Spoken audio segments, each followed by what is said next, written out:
NEBOSH, New Syllabus. Element: 3. Managing risk, undertaking people and processes. Define health and safety culture. Safety culture is the shared attitudes, values, beliefs and behaviors relating to health and safety. Safety culture is the way that all the people within an organization think and feel about health and safety and how this translates into behavior. What are the negative impacts on health and safety culture in an organization include: lack of strong safety leadership from management, presence of a blame culture, lack of management commitment to safety, for example saying one thing and doing another, health and safety receiving lower priority than other business issues, organizational changes, frequent or poorly communicated change resulting in uncertainty, high staff turnover rates, that is, workers do not stay long enough to be influenced, lack of resources, for example too few workers due to downsizing, and lack of correct equipment, lack of worker consultation, interpersonal issues, for example unregulated peer group pressure, bullying or harassment, poor management systems and procedures, external influences, for example economic climate resulting in difficult operating conditions. What are the main benefits and limitations of both written and verbal forms of communication? Written communication. Benefits: permanent record, can be referred back to, can be written carefully, avoiding jargon, widely distributed with ease. Limitations: indirect, takes time to write, may contain jargon and abbreviations, can be impersonal, message may be ambiguous, message may not be read by recipient, language barrier may exist, recipient may not be able to read, immediate feedback is not available, questions cannot be asked, recipient may have impaired vision. Verbal communication. Benefits: personal, quick, direct, allows for checking of understanding, allows for feedback to be given, allows for exchange of views, usually allows for additional information to be transmitted by means of tone of voice, facial expression and body language. Limitations: language barrier may exist, jargon may not be understood, strong accent or dialect may interfere, background noise may interfere, recipient may have poor hearing, message may be ambiguous, recipient may miss information, recipient may forget information, no written record as proof, poor transmission quality if by telephone or PA system. Graphic communication. Benefits: may be eye-catching, visual, quick to interpret, no language barrier, jargon, free, conveys a message to a wide audience. Limitations: can only convey simple messages, might be expensive to buy or produce, may not be looked at, symbols or pictograms may be unknown to the recipient, no immediate feedback available, questions cannot be asked, recipient may have impaired vision. Definitions: consulting, the two-way exchange of information and opinion between the employer and workers so that the action can be agreed. This implies that the employer listens to the concerns of their workers and their plans as necessary. Definitions: informing, providing information to workers in a form that they can understand and then checking that the information has been understood. The information flow is one way and the employer does not have to take any feedback. How can workers be involved in the improvement of workplace health and safety? Encouraging their participation in safety committees and other safety meetings. Asking for their suggestions for improvements, perhaps using a suggestions box or similar scheme. Involving them in the selection of PPE and other equipment. Providing them with hazard, spotting and defect reporting systems. Encouraging their participation in safety tours and inspections, audits, risk assessments, accident investigations and the development of procedures and safe systems of work. Involving them in the presentation of safety training, and the supervision. Mentoring of new employees, particularly young persons. Including them in the design or selection of safety posters. What are the Health and Safety Committee? Who is on the committee? There has to be a balance between managers and workers, and the right managers have to be included. How often will the committee meet? The committee should meet regularly and frequently enough to be useful, for example once a month. Who will act as chairperson? All meetings need someone to take charge so that the discussion during the meeting is relevant, and to make sure that everybody has an opportunity to speak. What authority will the committee have? The committee must be able to make decisions, otherwise there will be lots of talk but no action. Usually, the committee will involve one or more senior managers who have executive authority. What will be discussed? It is common practice for a committee meeting to have a published agenda that has been agreed before the meeting takes place. How will the discussions be recorded? Minutes of the meetings are usually taken and then circulated to all attendees and posted on notice boards in the workplace for all workers to see. How will issues discussed be followed up? All agreed actions must be recorded in the minutes of the meeting, together with the name of the person responsible for taking that action and a deadline.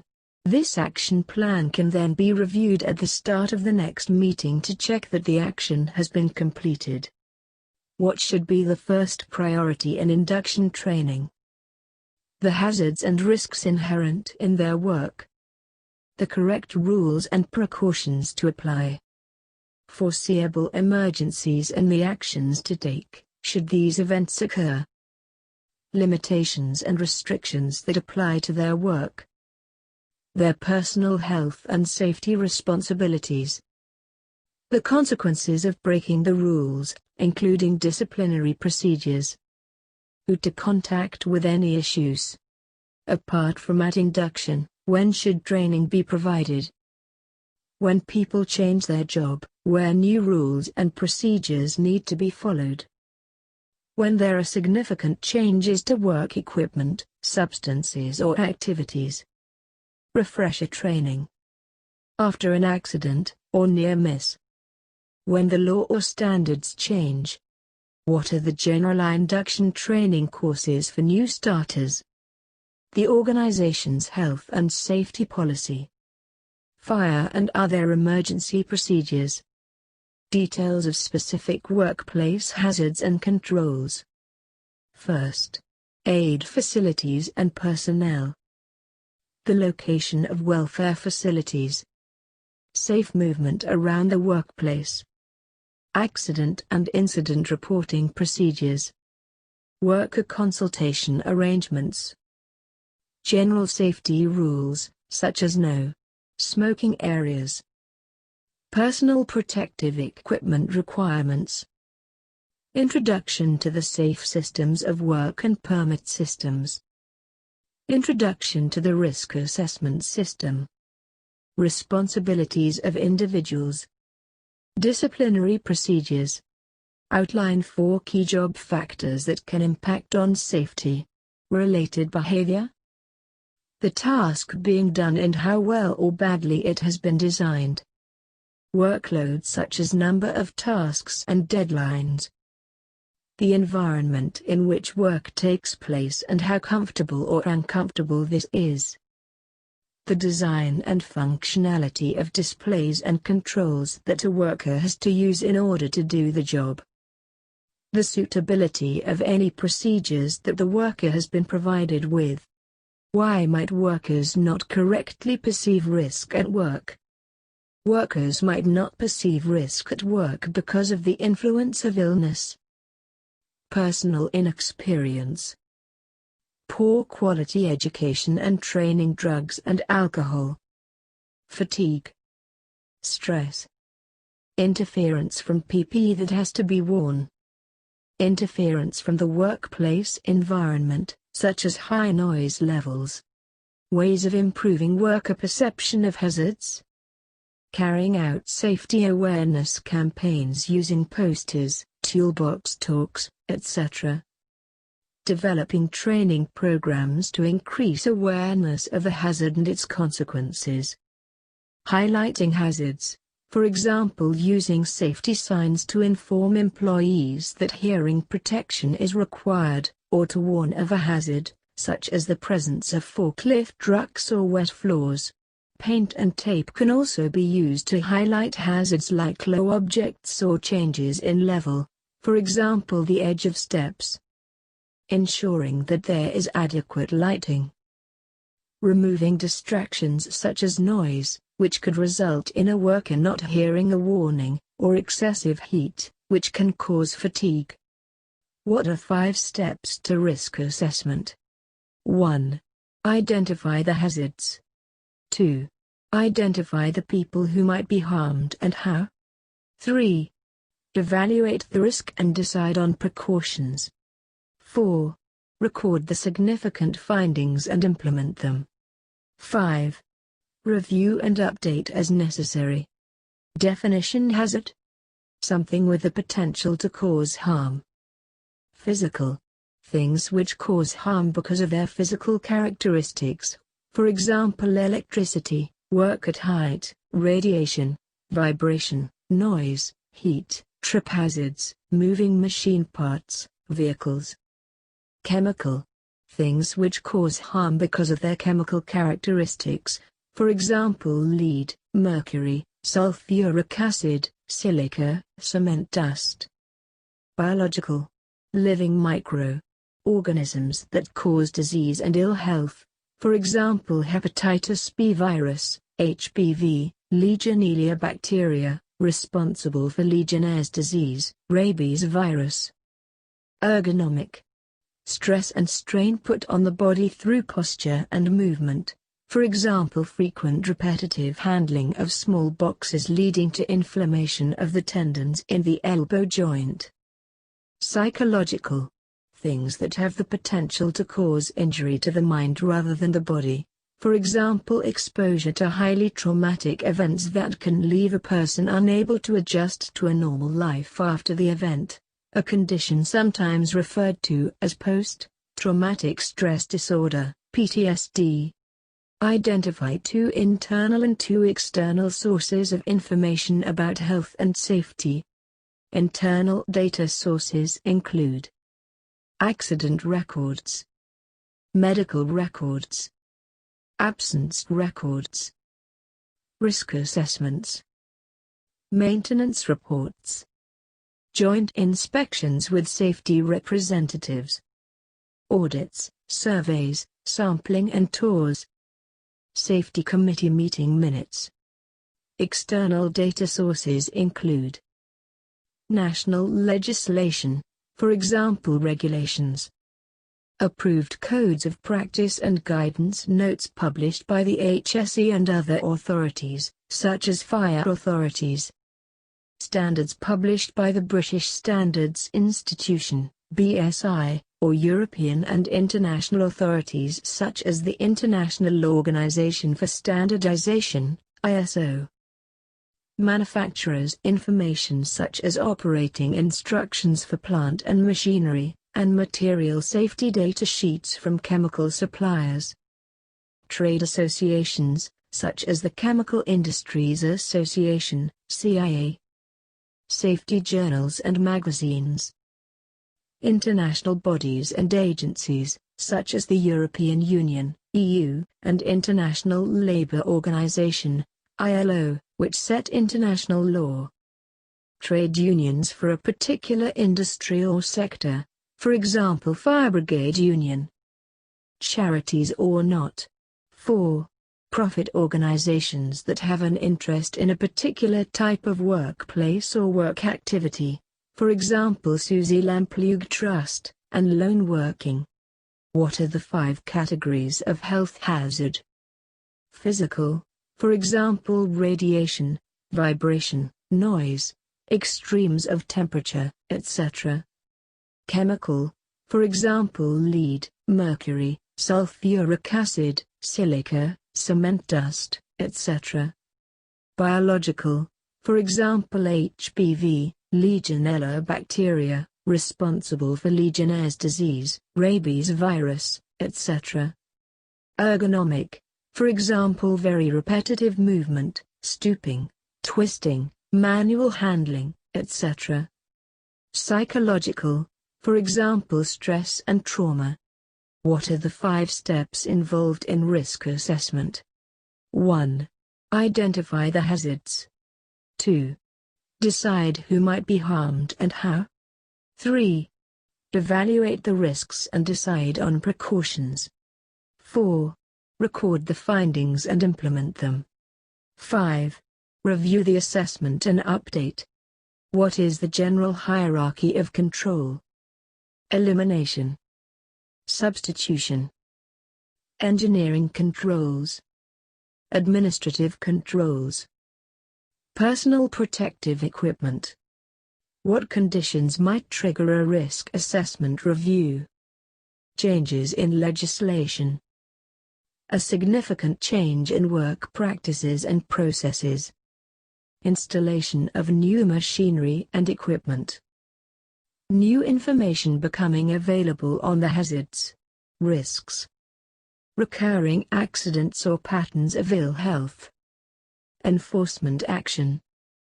Results of monitoring, auditing. Employment of a category of personnel, for example disabled, not previously taken into account. When should PPE be used? Personal protective equipment should be used when it has not been possible to eliminate the hazard or reduce risk to acceptable levels by the use of engineering controls, working methods or administrative controls. PPE is a last resort. Define the phrase safe system of work. A safe system of work is a formal procedure which results from systematic examination of a task in order to identify all the hazards. It defines safe methods to ensure that hazards are eliminated or risks minimized. What is a permit to work? Permits to work are formal documents specifying the work to be done, the hazards, and the precautions to be taken. Work can only start when safe procedures have been defined and put into place. The permit provides a clear written record, signed by a responsible manager or supervisor, that all foreseeable hazards have been considered and all the necessary actions have been taken. It should be in the possession of the person in charge of the work before that work can begin. What are the 4 key sections of a typical permit? Issue. Description of the work to be carried out, details of plant and location. The date and time of issue and the duration over which the permit will be open, remain valid. Assessment of hazards associated with the job. Controls required, such as isolations, PPE and emergency procedures. Signature of the authorized person issuing the permit. Receipt. Signature of the competent persons accepting the permit, the workers. Clearance. Signature of the competent persons stating that the area has been made safe, for example work completed, and that they are leaving the area and isolations can be removed. Cancellation. Signature of the authorized person stating that the isolations have been removed, the area has been accepted back and that the equipment can be restarted. What is the high Brisk work that would normally be controlled by a permit system. Hot work, involving naked flames or creation of ignition sources. Work on high voltage electrical systems. Confined space entry.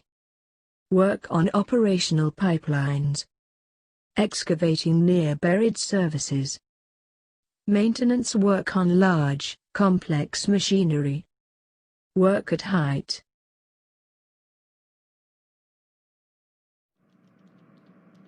Please give comment and suggestions. Thank you. Subscribe our YouTube channel and hit the bell icon for more updates. Thank for visit our channel. See you next class. Thank you.